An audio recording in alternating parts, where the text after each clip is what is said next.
나는 부족해도 나는 약해도 주님 도와주시니 의심 말고 두려워 말라 기적이 일어난다 말씀 안에서 믿음 안에서 할 수 있다 해보자 할 수 있다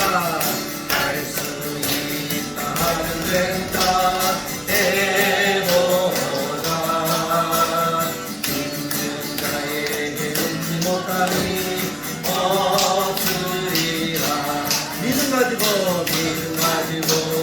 눈을 가지고 주님 바라보아라 성령님이 도와주신다 좋은 일 일어난다 말씀 안에서 믿음 안에서 할 수 있다 해보자 할 수 있다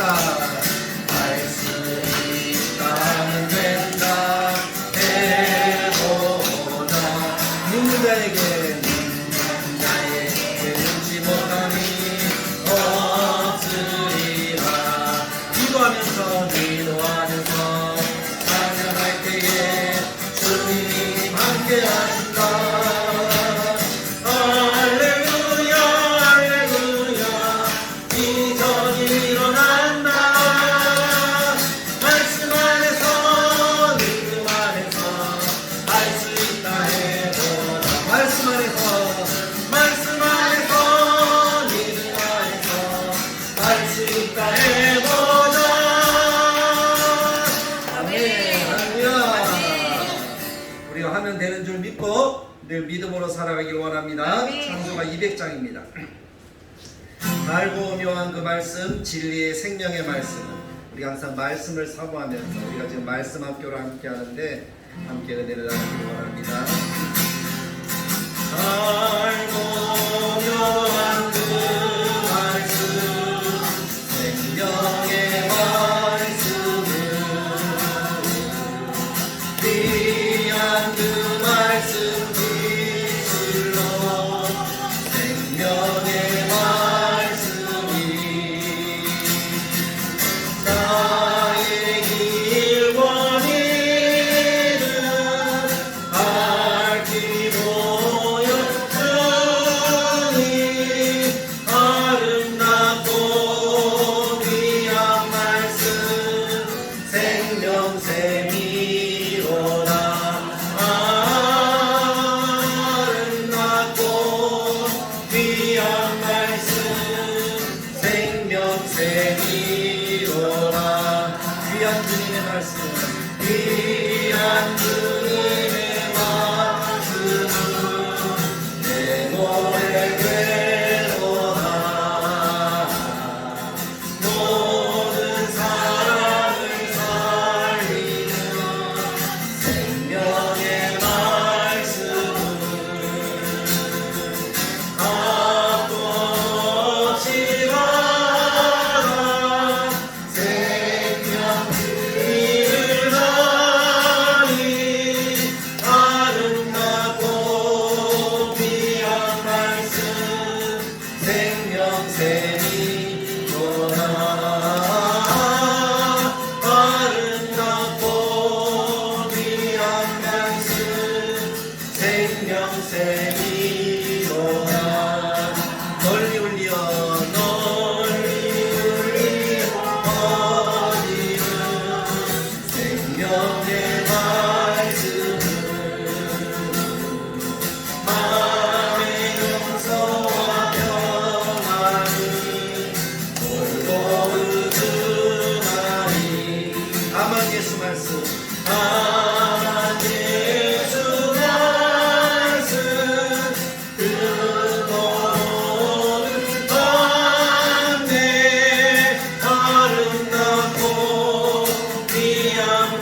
205장 주 예수 크신 사랑 늘 말해주시오. 우리 박사님께서 주 예수 크신 사랑 늘 말해주시오. 나 항상 듣던 말씀 또 들려주시오. 전해지 않는 전부 주 예수 계시고 나 밝히 알아듣게 또 들려주시오. 나 항상 듣던 말씀 나 항상 듣던 말씀 주 예수 크신 사랑 또 들려주시오. 아침에 있을 밤이 이 사랑은 같이 내 기억 부족하여 늘 잊히시오니 날 알아듣기실 때 늘 말해주시오. 날 구속하신 사랑 또 들려주시오. 나 항상 듣던 말씀 나 항상 듣던 말씀 주 예수 크신 사랑 또 들려주시오. 주 예수 나를 위해 이 세상 오셔서 날 구속하신 은혜 알아여 주시오. 전해지 않는 그 모여를 였네 이 복스러운 말씀 또 들려주시오. 아멘. 나 항상 듣던 말씀 나 항상 듣던 말씀 주 예수 크신 사랑 또 들려주시오. 이 세상 헛된 영화 날 미워할 때에 주 예수 크신 사랑 또 들려주시오. 넘게 빛난 영화 내 눈에 비칠 때 주 예수 크신 사랑 또 들려주시오. 나 항상 듣던 말씀 나 항상 듣던 말씀 주 예수 크신 사랑 또 들려주시오. 나 항상 듣던 말씀 나 항상 듣던 말씀 주 예수 크신 사랑 또 들려주시오. 아멘. 할렐루야. 아멘. 기도하겠습니다. 참 좋으신 하나님 은혜를 감사합니다.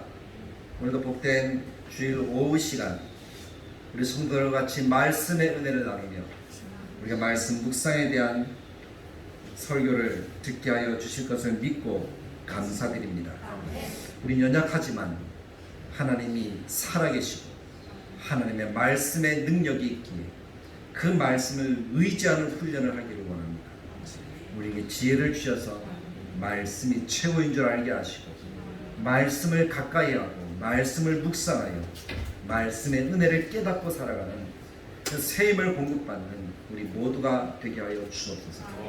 다들의 교회가 이 훈련 속에 더욱더 아름다운 은총을 누리게 하여 주시고 하나님의 기뻐하시는 교회로 성장하게 하시며 또 하나님의 교회에 필요한 일꾼들을 세우시고 또 많은 사람들, 젊은이들, 아이들까지 보내주셔서 우리가 미래가 있는 교회가 되게 하여 주옵소서. 그래서 이 지역을 살리고 지역의 많은 사람들에게 복음을 전하는 교회, 그래서 이 대한민국까지 살리는 교회가 될 수 있도록 우리가 그런 비전을 바라보며 이 마지막 때에 살아갈 수 있도록 도와주시기를 원합니다. 오늘 함께하지 못한 영혼들 기억하시고 함께한 이들에게 더욱더 큰 은혜를 더하시사 하나님의 은총을 더디고 하나님의 복락을 누리기에 부족함이 없도록 하나님이 쌀 것이 없도록 부으시는 흔들어 넘치는 은혜를 하나님 우리들에게 나타내 주시옵소서. 예수님의 이름으로 기도드리옵나이다. 아멘. 하나님의 말씀을 보겠습니다. 말씀은 시편 119편 129절에서 136절입니다.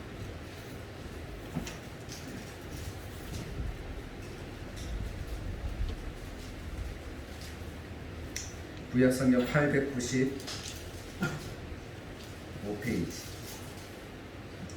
894페이지 시편 119편 129절 찾으셨습니까? 우리가 참 목소리로 136절까지 같이 읽도록 하겠습니다. 시작. 주의 증거들은 놀라움으로 내 영혼이 이를 지키나이다. 주의 말씀을 열면 빛이 비치어 무던한 사람들을 깨닫게 하나이다.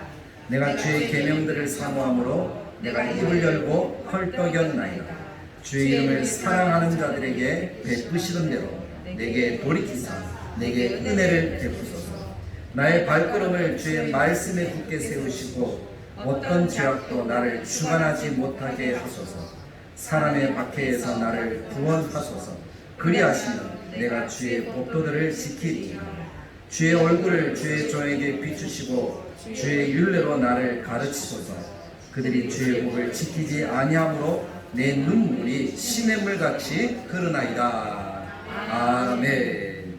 오늘 이 말씀을 우리의 가슴 속에 새기면서 이 말씀을 통해서 하나님이 베푸시는 놀라운 은혜를 누리는 우리 성도들이 되시기를 간절하게 축복합니다. 오늘 말씀의 제목은 입을 열고 헐떡였나이다 라는 제목입니다. 131절에 보면 내가 주의 계명들을 사모함으로 내가 입을 열고 헐떡였나이다. 그래서 이 말씀과 같이 날마다 하나님의 말씀을 사모하는 그러한 심령이 되어야 된다는 거예요. 입을 열고 헐떡였다는 것은 그만큼 사모한다는 거예요. 갈망하다는 거죠. 간절하다는 거죠. 그래서 그런 마음으로 우리가 성경을 보면 하나님 우리가 성경을 깨달을 수 있는 하나님의 백성들이 되도록 도와주실 줄 믿습니다. 그럼 성경이 재미있어요. 재미있어요 라고 하니까 재미있는 얘기를 하나 하면 혹시 좋을까봐 한 아이가 자기 집인지는 모르겠지만 초인종을 누르기 위해서 까치발을 세고 막 이렇게 누르려고 하는 거예요. 신사가 지나가다 보니까 이 아이가 누르려고 하는데 키가 작아서 안 눌러지는 거예요. 그래서 이 신사가 도와줘야 되겠다 싶어서 이 아이를 딱 잡고 높이 들었어요. 그때 아이 눈앞에 딱 초인종이 오는 거예요. 아이가 힘차게 눌렀어요. 한참을 누르고 딱 내려놓았죠. 그러면서 아이에게 이야기를 합니다. 신사니까 아주 정중하게 엄마야 또 무엇을 도와줄 수 있을까? 이 아저씨가 무엇을 도와줄까? 하고 이렇게 물어봤어요. 그랬더니 이 아이가 뭐라고 대답하는지 혹시 여러분들 아십니까? 이 아이가 이렇게 이야기하는 거예요. 아저씨 이제 열심히 달려서 도망가셔야 돼요. 그러는 거예요. 종두르고 도망가는 거 안 해보셨습니까? 그런 것처럼 우리가 하나님의 말씀을 열면 마귀가 그렇게 도망가도록 말씀이 우리 속에서 살아 숨쉬면 우리가 승리하는 그리스도인이 될 줄로 믿습니다. 아멘. 그런 마음으로 말씀을 받았으면 좋겠어요. 그래서 우리가 말씀을 받아서 행복해지려면 어떻게 해야 되는가 하면 한마디로 이야기를 하면 날마다 헐떡이면 돼요. 재밌는 일을 찾아서 아이들이 이렇게 헐떡여서 다니는 것처럼 우리가 하나님의 말씀을 찾아 헐떡이면서 다니면 하나님의 말씀이 내 속에 살아 숨쉬도록 도와주시는 거예요. 그런 은혜를 사모하는 것이 우리가 이 예배를 드리는 거잖아요. 이 뜨거운 여름날 특히 오후는 더 뜨겁잖아요. 아마 가장 뜨거운 시간대가 지금 시간대일 거예요. 근데도 우리가 이 자리에 앉아있는 것은 뭡니까? 말씀을 듣기 위해서. 근데 설교 시간에 말씀을 들을 때는 목사님이 풀어주니까 설교자가 풀어주니까 쉽게 이해가 되잖아요. 근데 혼자 말씀을 읽을 때는 어떻게 그 말씀을 이해할 수 있을까? 어떻게 하면 그것이 내 마음속에 와닿아서 내게 주시는 음성으로 들을 수 있을까? 그것이 우리가 정말 간절히 바라보고 사모해야 되는 거잖아요. 우리 성도들이 집에서 또는 우리가 통독을 하면서도 말씀이 귀에 들려지면 이 말씀이 깨달아지는 은혜가 있기를 간절하게 소망합니다. 아멘. 그것이 목사가 우리 성도들에게 말씀을 전하고 가르치는 이유잖아요. 그렇게 말씀을 혼자 있을 때 깨닫고 이렇게 이해하려고 하는 그 시간을 어떤 사람들은 성경 공부라고 이렇게 이야기해요. 근데 제가 가르치고자 하는 것은, 제가 오늘 설교하고자 하는 것은 성경 공부가 아니에요. 묵상이에요.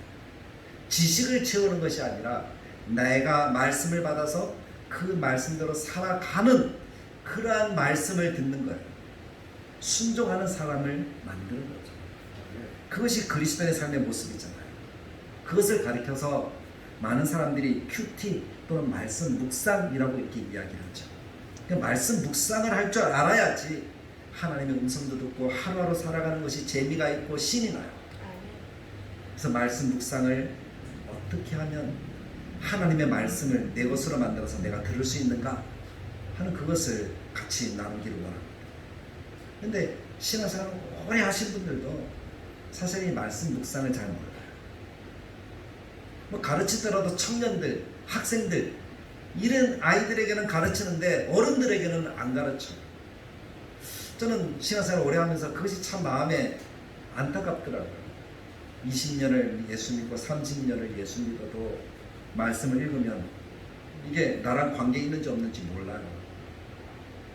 어떤 의미인지 몰라요. 왜 하나님이 오늘 나에게 이 말씀을 주시는지 몰라요. 그래서 성도들의 마음의 상태가 오늘 말씀 읽었네, 그것으로 끝이에요.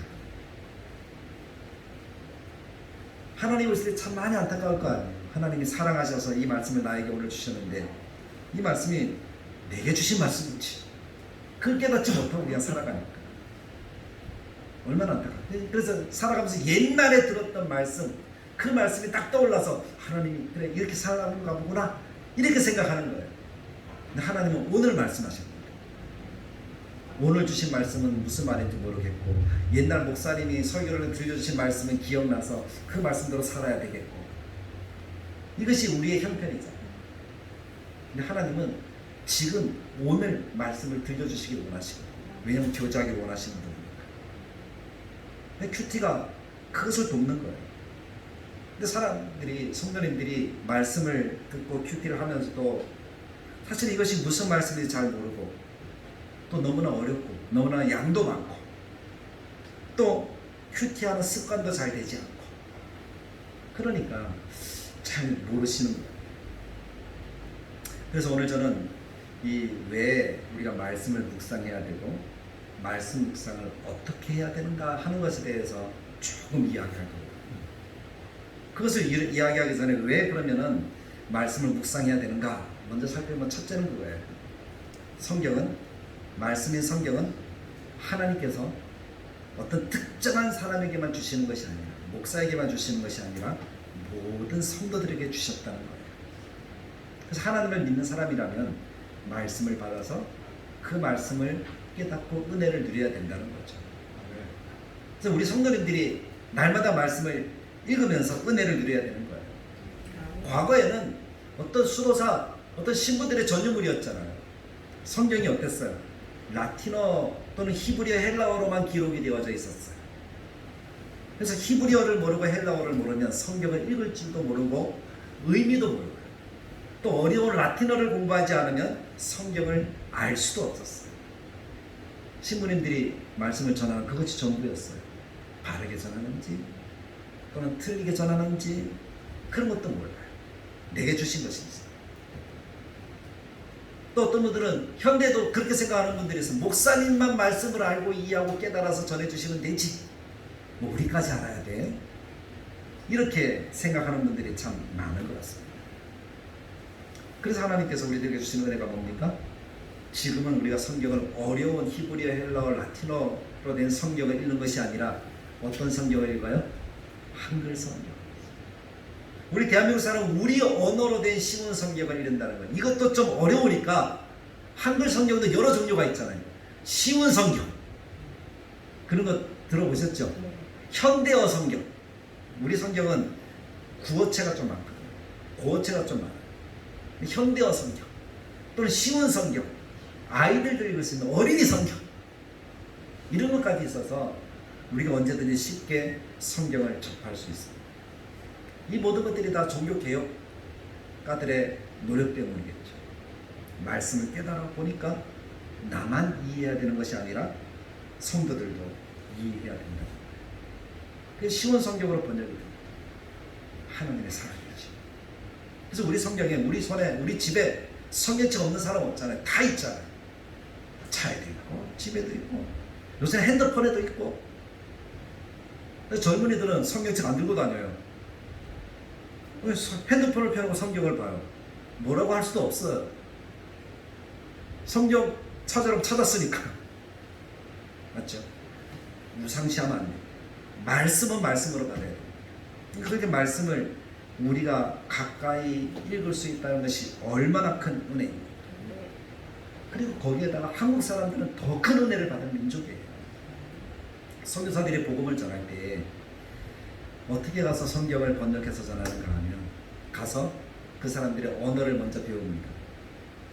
모르는 나라니까 말 모르는 나라 언어를 배우잖아요. 그거 배우는데 거의 10년 걸려요. 제대로 배우려면.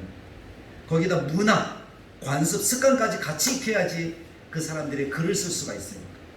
그거 다 하는데 거의 20년 걸린대요. 제가 아는 동생 한 명이 저기 이집트의 소수민족에 가서 복음을 전하고 있어요. 성경 번역 선교사로 나갔어요. 아직도 그 나라 언어로 된 성경을 번역하지 못했어요. 대학원을 졸업하고 바로 나갔는데 20년이 넘었거든요. 성경 번역한다는 게 어려워요. 쉬운 일이 아니에요. 근데 대한민국은 얼마나 큰 축복을 받았는가 하면 선교사들이 토마스 선교사가 한 사람에게 딱 와가지고 제네럴 샤머는가 불에 탔잖아요. 혼자서 몇 사람이 나왔을 거 아니에요. 근데 붙잡혔잖아요. 붙잡은 군병에게 전해준 성경이 있잖아요. 첫 번째 성경. 그 전해준 성경이 한문으로 된 것이었을까요? 한글로 된 것이었을까요? 옥구 선생님. 한글. 그렇죠. 정답은 어떻게 그렇게 아시는지. 한글로 된 성경이에요. 그러니까 선교사가 와서 한글로 된 성경을 만들려면 최소한 20년 이상 걸려야 되는데, 맞죠? 근데 우리나라에는 이미 오기 전부터 한글로 된 성경이 있었다는 거예요. 놀랍지 않습니까? 그 기적이에요. 축복이에요. 우리나라 사람들은 복음과 함께 성경을 가졌어요. 그래서 한국 사람들은 더 유달리 열정이 있는 나라예요. 하나님이 그렇게 사랑하시고 쓰시는 나라잖아요. 그렇게 전해준 성경이 오늘 우리 손에 집집마다 다 있는데 우리는 이 성경을 그냥 주일날 와가지고 딱 한번 펴보는 거 그것으로 끝나는 것 같아요. 집에 가면 책 꽂혀 있든지 아니면 어디에 놓는지 몰라요. 아침마다 성경책 어디 있노? 이렇게 찾아가지고 와요. 하나님 보실 때 어떨까요? 좀 답답하시겠죠. 날마다 교제하고 사랑 나누기를 원하는데 우리는 일주일에 한 번 교회 올 때만 들고 오고 집에서는 안 봐요. 안 볼까봐 들려도 주는데 안 들어요. 그것이 우리의 현실입니다. 하나님께서 주신 말씀을 읽어야 되고 들어야 되고 하나님을 만나야 되는데 그러기를 원하시는데 그래서 큐티가 필요한 거예요. 훈련이 필요한 거예요. 또 그렇게 큐티를 하다 보면 성경을 읽는다고 해서 다 이해되는 거 아니잖아요. 저도 성경 말씀 읽으면서 요즘 하는 게 뭔가 하면 한 장 한 장 정리를 하면서 제가 직접 글을 쓰면서 이 성경은 이 장은 어떤 내용이고 글을 쓰면서 성경을 읽고 있어요. 욥기서까지 다 읽었거든요. 창세기부터 욥기서까지 그렇게 정리를 했는데 요한계시록까지 하는 게 목표예요.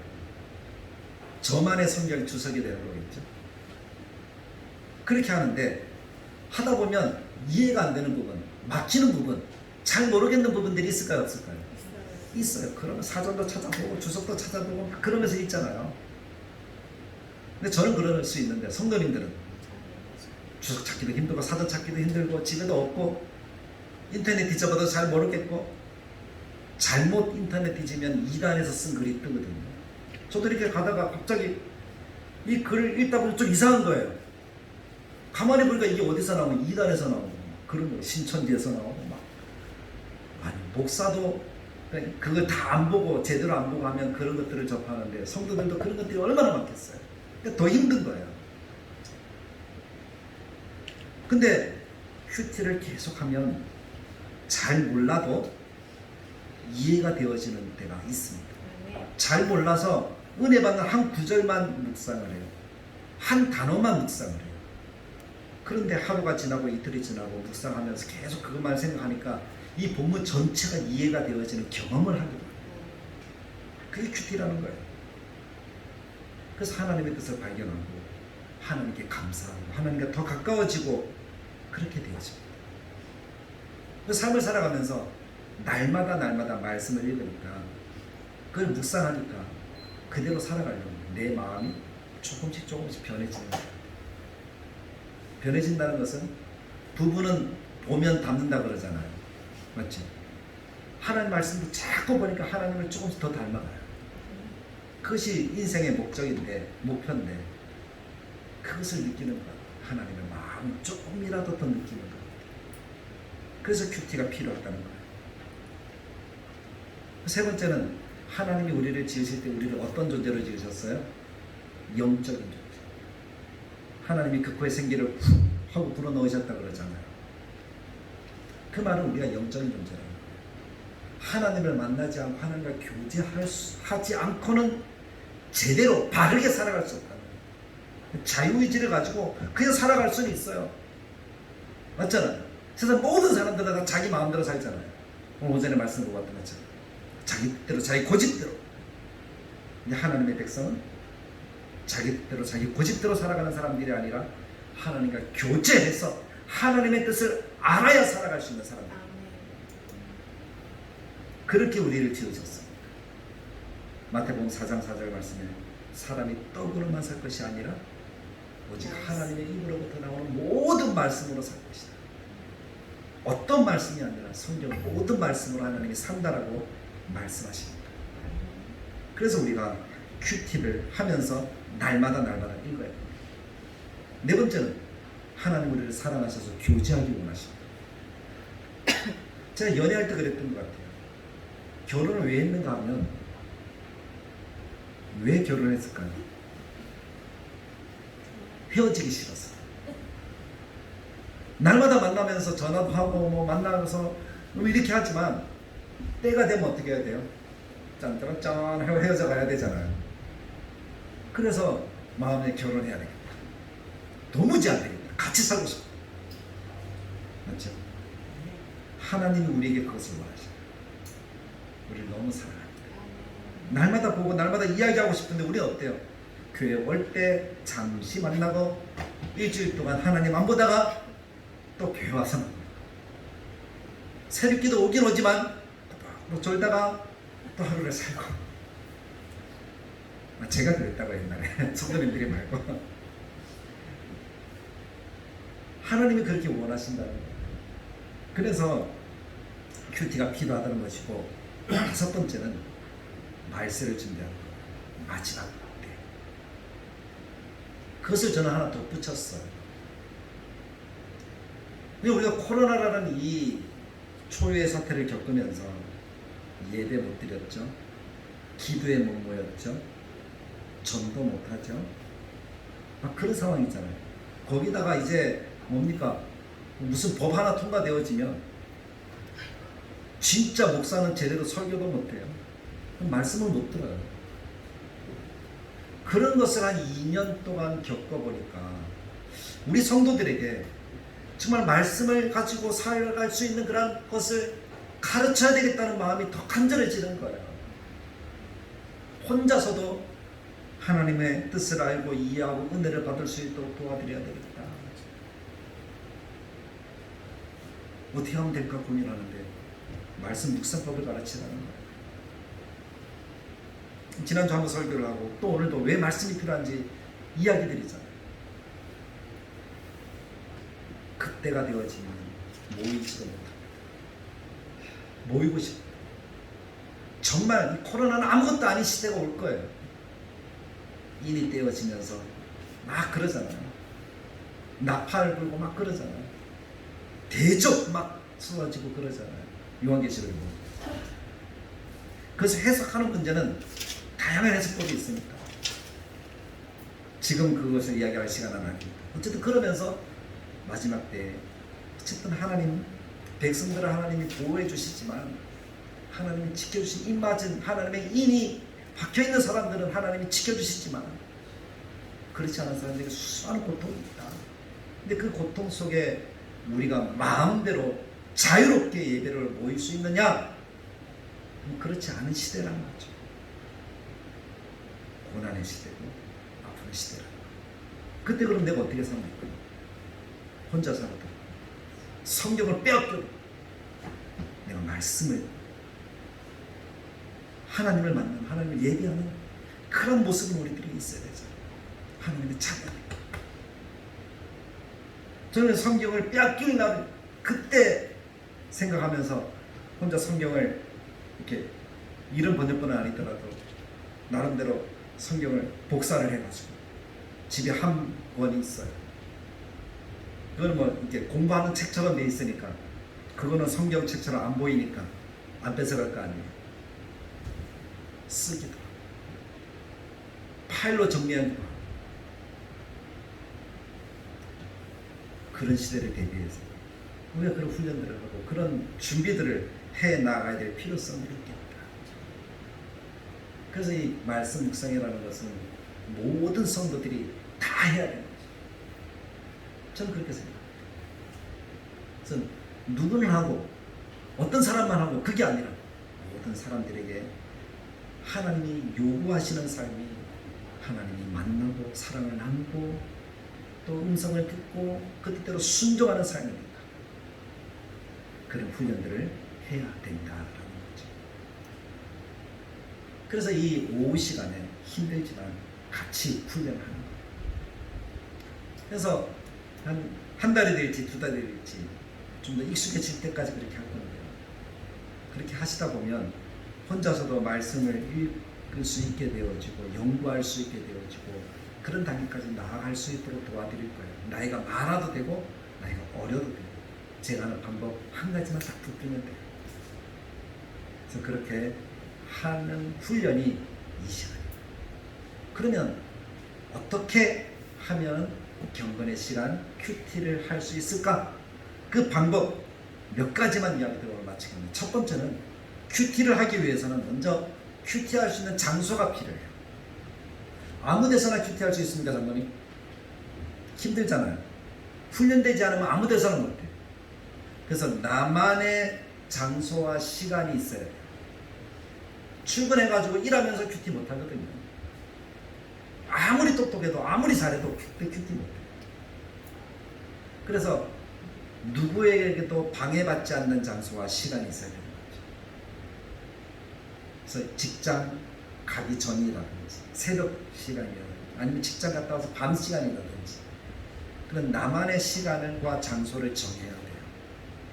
그래서 주부들은 주로 다른 사람들 아이들 다 잘 때 좀 일찍 일어나 준비할 수 있는 그 시간대가 제일 좋을 수도 있어요. 아니면 새벽기도 나오는 시간.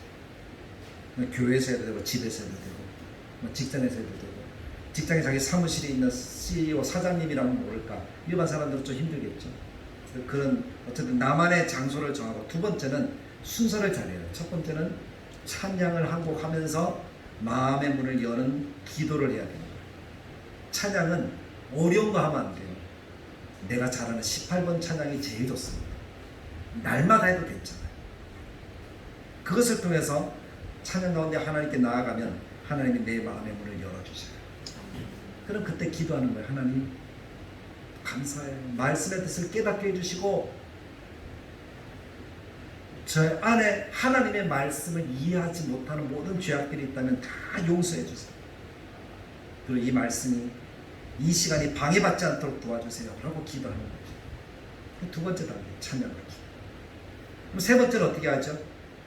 이제 하나님의 말씀을 읽는 거예요.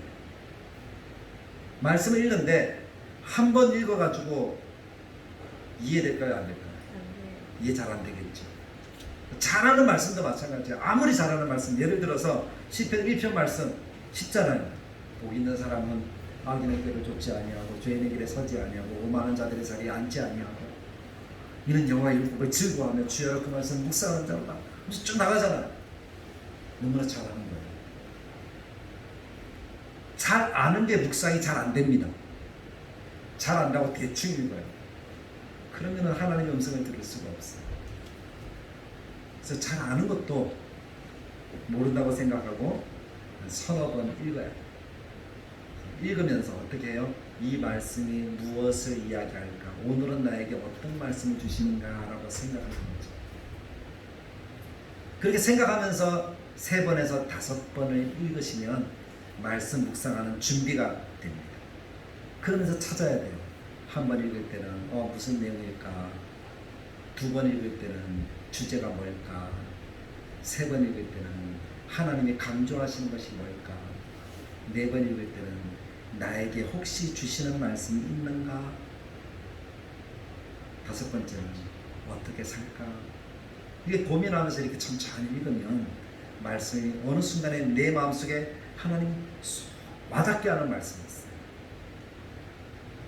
시편 2편을 예를 들었으니까 복 있는 사람. 그런데 복 있는 사람밖에 기억이 안 나는 거예요. 그럼 하나님이 내가 복 있는 사람이 되기를 원하는구나 라고 느꼈다는 거예요. 내가 복 있는 사람이구나 라고 깨닫게 하셨다는 거예요.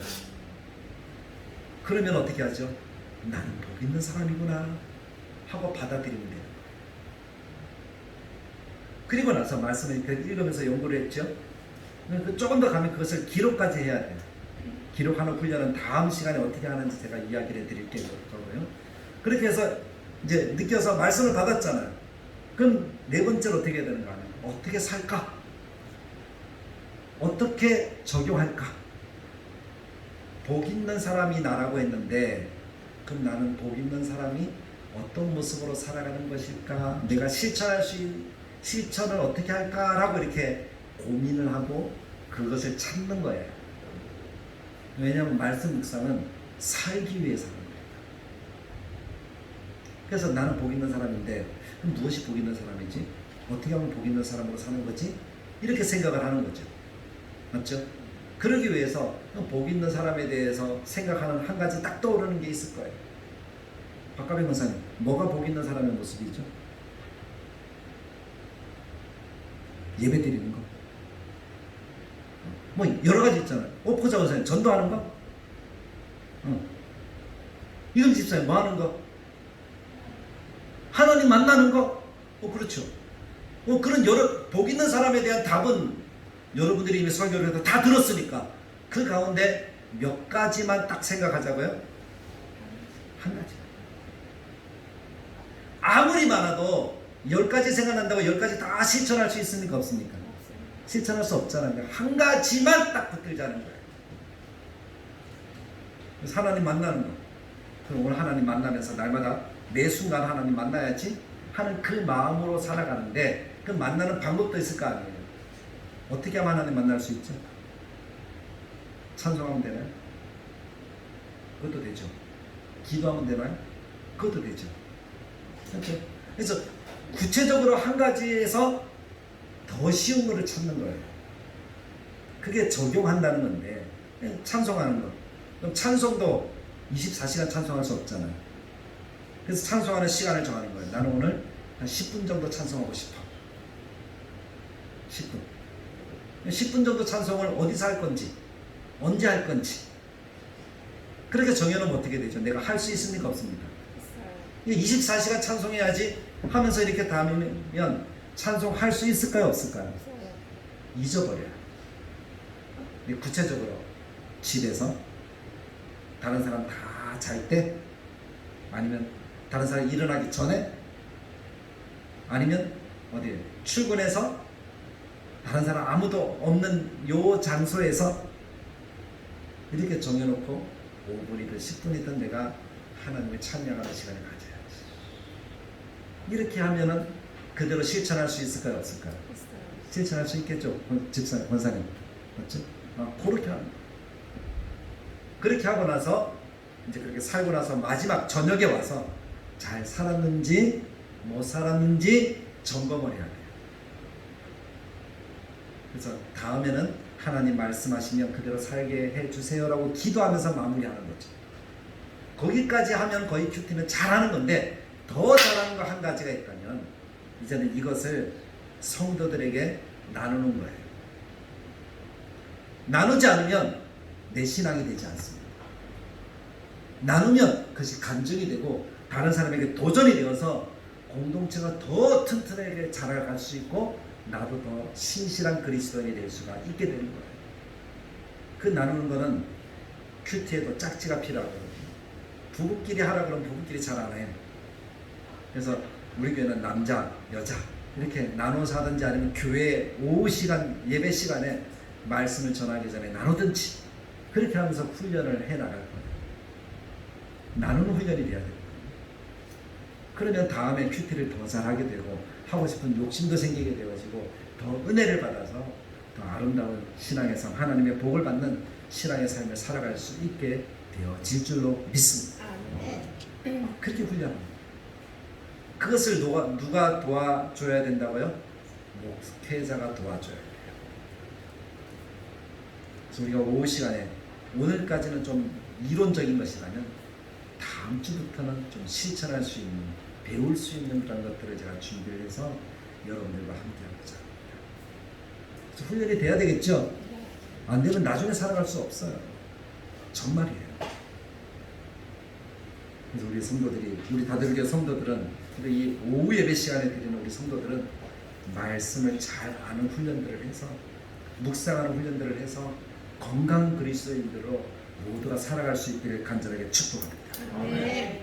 그러면 성경의 토시 하나하나가 은혜가 될 줄로 믿습니다. 어떤 부부가 있었어요. 신혼부부인데 결혼을 살다가 어느 날 무더운 여름날 휴가를 갔는데 신랑이 신부에게 묻는 거예요. 자기 뭐 먹고 싶어? 그랬더니 국수가 먹고 싶대요. 그래서 나 시원한 물국수 먹고 싶어. 그랬더니 신랑이 하는 얘기가, 아니 국수가 뭐야, 국시지, 그러는 거예요. 신부는 국수라고 그러고 신랑은 국시라고 그러고 서로 막 옥신같이 싸우는 거예요. 국수를 먹으러 가야 되는데 국수를 못 먹고 다투고만 있는 거예요. 그래서 안 되겠다 싶어서 목사님께 전화를 드립니다. 목사님, 글쎄요, 신랑이 국수를 보고 국시래요. 우리 신랑 좀 가르쳐 주세요. 표준말을 몰라요, 그러는 거예요. 목사님이 뭐라고 했을까요? 뭐라고 했을까요? 난 국수도 맞고 국시도 맞대요. 그러니까 신랑 신부가, 아니 둘 다 맞다는 게 어디 있어요? 좀 제대로 가르쳐 주세요 그랬어요. 그러면서 그럼 국시는 뭐고 국시는 뭐냐, 국수는 뭐냐고 물어보는 거예요. 그래서 목사님이 그럼 국수는 뭔지 국시는 뭔지 찬찬히 설명할 테니까 들어봐. 그러면서 하는 얘기가, 국수는 밀가루로 만들고 국시는 밀가리로 만드는 거야. 그렇게 이야기해요.